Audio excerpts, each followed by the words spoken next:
Halo Ustaz, mudah-mudahan kalian masih semangat. Untuk sesi yang ketiga, sesi yang terakhir, kalian akan menyimak video yang ketiga. Seperti yang video yang satu dan yang kedua, silakan kalian simak baik-baik. Oke, anak-anakku sekalian, kita sekarang masuk di video yang ketiga, masih pokok bahasan pertumbuhan dan perkembangan pada tumbuhan. Pada video 3 ini kita akan membahas mengenai faktor-faktor yang mempengaruhi pertumbuhan.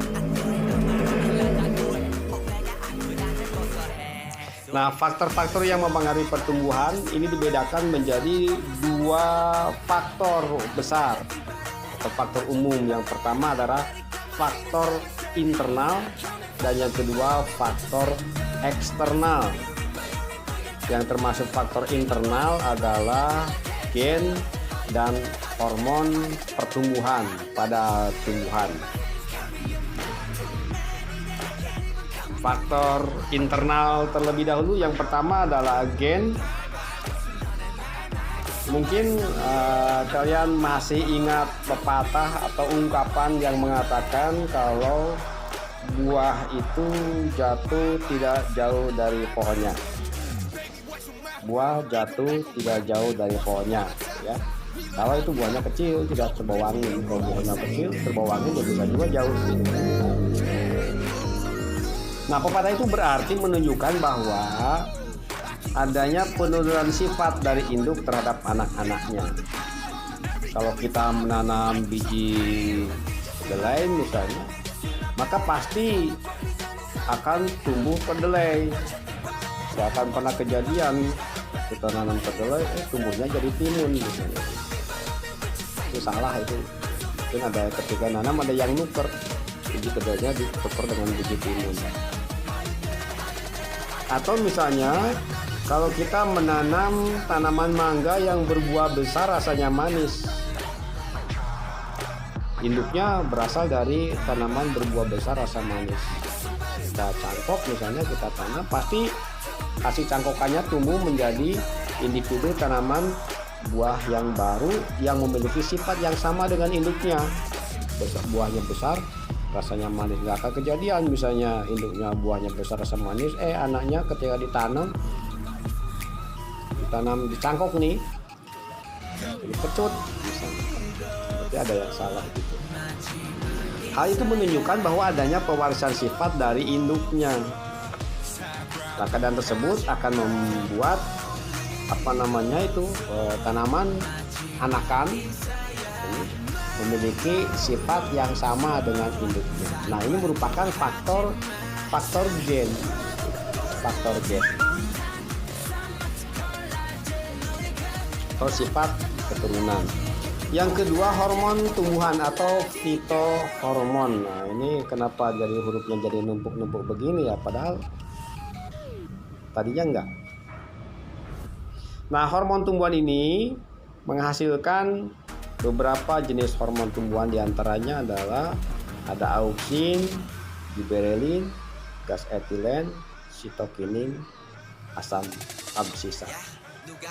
Nah, hormon tersebut itu diproduksi di dalam tubuh. Akan tetapi produksinya ini dipengaruhi oleh kondisi eksternal. Nah, ini ada tugas di sini, tapi di sini tidak akan saya sampaikan karena ini tugas ini untuk pembelajaran tatap muka. Kalau di daring ini nggak saya kasihkan tugas yang ini ya, yang berkaitan dengan hormon ini, karena ini tugas kelompok. Oke. Macam-macam hormon pertumbuhan. Yang pertama adalah hormon auksin. Nah, ini yang paling populer, ini hormon auksin. Ini mempengaruhi perkembangan buah, dominansi apikal, itu pertumbuhan pada pucuk, ujung pucuk yang dapat menghambat kuncup lateral, absisi atau tangkai daun. Nah, kekurangan hormon auksin ini yang menyebabkan daun gugur. Pembentukan akar adventif, yaitu pembentukan akar yang tumbuh ke bawah. Nah, ini ada bahan apa namanya, bahan pemikiran kita. Apa yang akan terjadi jika suatu tanaman memperoleh banyak sinar pada salah satu sisi bagian tubuhnya? Misalnya dari sisi kita menanam tanaman misalnya ya, mulai dari tanaman itu kecil, kita tutup, lalu cahaya itu masuk pada salah satu sisi tumbuh-tumbuhan tersebut, tidak merata. Nah, apa yang terjadi? Nah, di sini apabila ada dua gambar di sini ya, ada dua gambar. Ini yang gambar yang A itu menunjukkan bahwa cahaya dari bagian atas, artinya semua bagian dari batang tumbuhan itu mendapatkan cahaya secara merata. Nah, sedangkan yang B itu cahaya datangnya dari sebelah kanan. Nah, coba lihat di situ bahwa bagian yang tidak terkena cahaya, auksinya tidak rusak. Sedangkan bagian yang terkena cahaya, auksinya rusak. Karena auksin ini mempengaruhi pertumbuhan, nah auksin yang tidak terkena cahaya, yang tidak rusak ini lebih aktif merangsang pembelahan sel. Sedangkan yang kena cahaya tidak aktif karena rusak, sehingga proses pembelahan sel terhambat. Akibatnya, maka batang tumbuhan akan melengkung ke arah yang pertumbuhannya terhambat. Dengan kata lain, membengkok ke arah datangnya cahaya. Ya.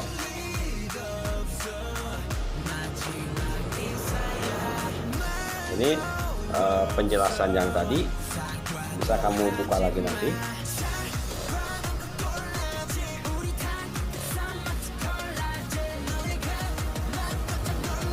Jadi kalau singkatnya misalnya jawaban kita kan, kalau mendapatkan cahaya dari sebelah kiri maka tanaman tersebut akan membelok ke arah kiri, ya, ke arah datangnya cahayanya. Nah, itu secara fungsinya hal itu disebabkan karena bagian batang yang tidak terkena cahaya lebih aktif auksinya, sehingga pembelahan sel lebih aktif dibandingkan dengan yang terkena cahaya. Akibatnya pertumbuhan membelok ke arah yang auksinya tidak aktif. Hormon giberelin yang kedua ini memacu perpanjangan secara abnormal batang utuh, perkecambahan biji dan mobilisasi cadangan makanan dari endosperm untuk pertumbuhan embrio ini dalam hal perkecambahan, kemudian mempengaruhi perkembangan bunga dan buah, dan merangsang pembelahan dan pemanjangan sel. Sitokinin memacu pembelahan sel dalam jaringan meristematik, merangsang diferensiasi sel, mendorong pertumbuhan tunas samping dan perluasan daun, menunda penuaan daun, merangsang pembentukan pucuk, dan mampu memecah masa istirahat biji. Lalu gas etilen memacu pematangan buah, memacu perkecambangan biji, mendorong gugurnya daun, menunda pembungaan, menurunnya dominasi apika. Terakhir, asam absisat mempercepat absisi daun, mendorong sintesis protein simpanan pada saat perkecambahan dan mengatur penutupan dan pembukaan stomata. Nah, itu adalah faktor internal. Lalu faktor eksternal adalah faktor lingkungan di luar dari tumbuhan. Misalnya faktor cahaya. Nah, faktor cahaya ini tadi disinggung berkaitan dengan hormon auksin, berarti ada keterkaitan ya, antara faktor eksternal dengan faktor internal. Contohnya di sini adalah faktor cahaya mempengaruhi hormon auksin. Suhu. Ini suhu dan pH ini berhubungan dengan enzim, Nah, suhu dan pH ini kan tumbuhan memiliki suhu optimal, pH optimal dalam pertumbuhan. Optimal itu artinya pertumbuhan yang paling baik, gitu ya. Jadi memiliki suhu optimal dan pH optimal. Setiap tumbuhan memiliki karakter yang berbeda dalam hal pertumbuhan pada suhu dan pH optimalnya. Kelembaban ini tadi juga berkaitan dengan perkecambahan tadi ya. Tadi sudah di awal sudah disinggung kenapa biji yang kering itu tidak berkecambah, sedangkan dalam keadaan basah atau lembab begitu dia berkecambah.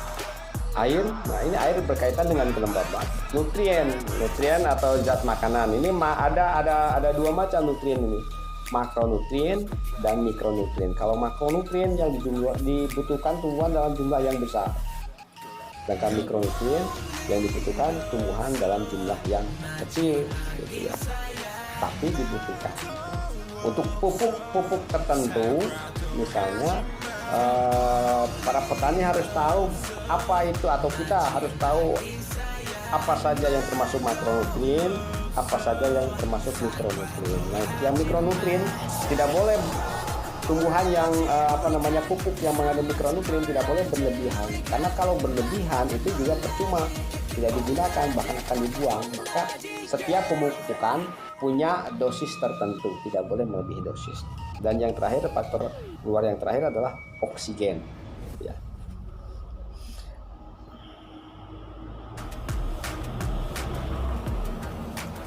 Demikian untuk yang video yang ketiga ini, faktor-faktor yang mempengaruhi pertumbuhan. Demikian pembelajaran kita pada pokok bahasan yang pertama tentang pertumbuhan dan perkembangan. Mudah-mudahan kalian bisa memahaminya, kerjakan tugasnya sebaik-baiknya sesuai dengan jadwal yang telah ditetapkan. Sehat selalu. Wassalamualaikum warahmatullahi wabarakatuh. 향해 악진 반칙 마이크 번진 블랙 블랙 전진 망할 것